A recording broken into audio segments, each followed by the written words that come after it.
Yo,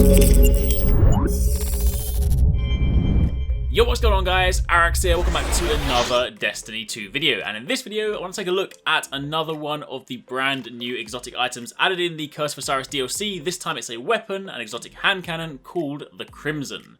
This is essentially the Red Death hand cannon. Comes from an exotic engram, so for those of you guys that are chasing this, then you'll just need to pray to the RNG gods. I have been incredibly unlucky with my RNG, but shout out to my buddy Simmons, he got this in one of his engrams and very kindly gave me the opportunity to record some gameplay and bring it to you guys. So if you do enjoy this video, then a like would be super appreciated. Comment down below if you have any questions, but let's get started. So first things first, this is what it looks like. For those of you guys that play Destiny 1, you will know exactly what I mean when I say Red Death hand cannon. If you guys are new to Destiny, in Destiny 2, then this is Red Death, an exotic pulse rifle. Of course, has a very similar design, bloody pattern on it, it's got spikes on it, it's got a bayonet on it, and that of course translates over to this hand cannon. The main perk for this, or the intrinsic perk should I say, is Banned Weapon, where the weapon fires a 3-round burst. Now hand cannons are of course typically single shot. This one has a relatively large magazine coming in at 24 rounds, and it fires 3-round burst, which is really cool. The kickback on it is quite crazy, as you would expect from a burst hand cannon, but it does also feel really nice to shoot. So I will however say that the burst is something you need to kind of try and control when you want to factor in the main perk that kind of brings about the Red Death feeling. We'll get to that in just a second. Of course, on top of that, you also have small bore to increase your range and your stability. You have accurized rounds to give you a further increase to your range. And then you have Cruel Remedy. Kills with this weapon heal the wielder, which is where the similarity with Red Death comes in.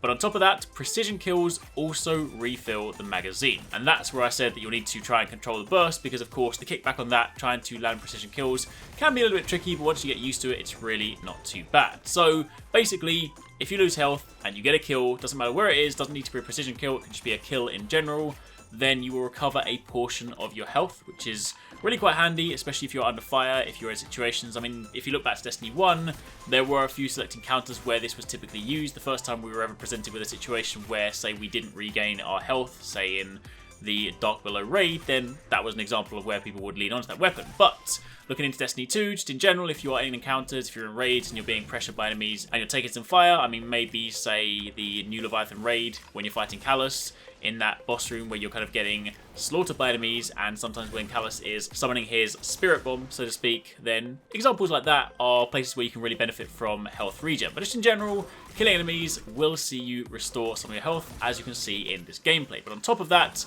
if you do land the precision kill, it will reload the magazine. But the really cool thing about this one is it doesn't reload it from your reserves, it just straight up reloads the magazine. So where some weapons that have had perks like this in the past typically draw those from the reserves, gradually depleting the ammo over time, this will just simply refill any bullets you use, which means if you can stack precision kills back to back, you can actually keep this going for quite some time, making it very ammo efficient and just in general a pretty solid weapon.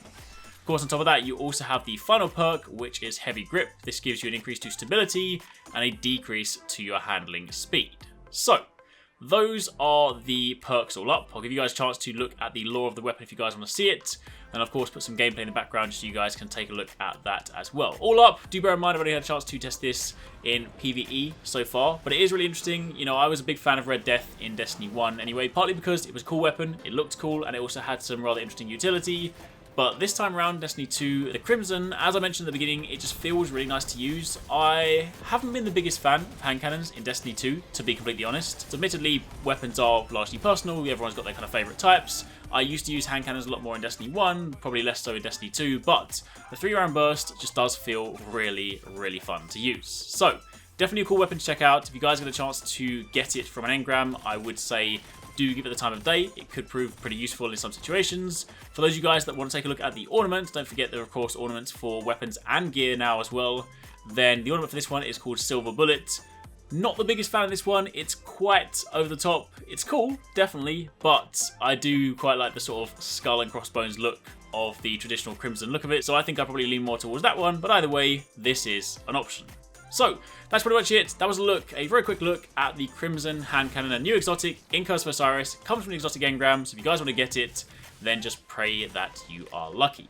Hopefully you guys enjoyed the video. If you guys missed the one that I uploaded earlier, I gave you guys a chance to look at the new exotic hunter legs, Gemini Jester.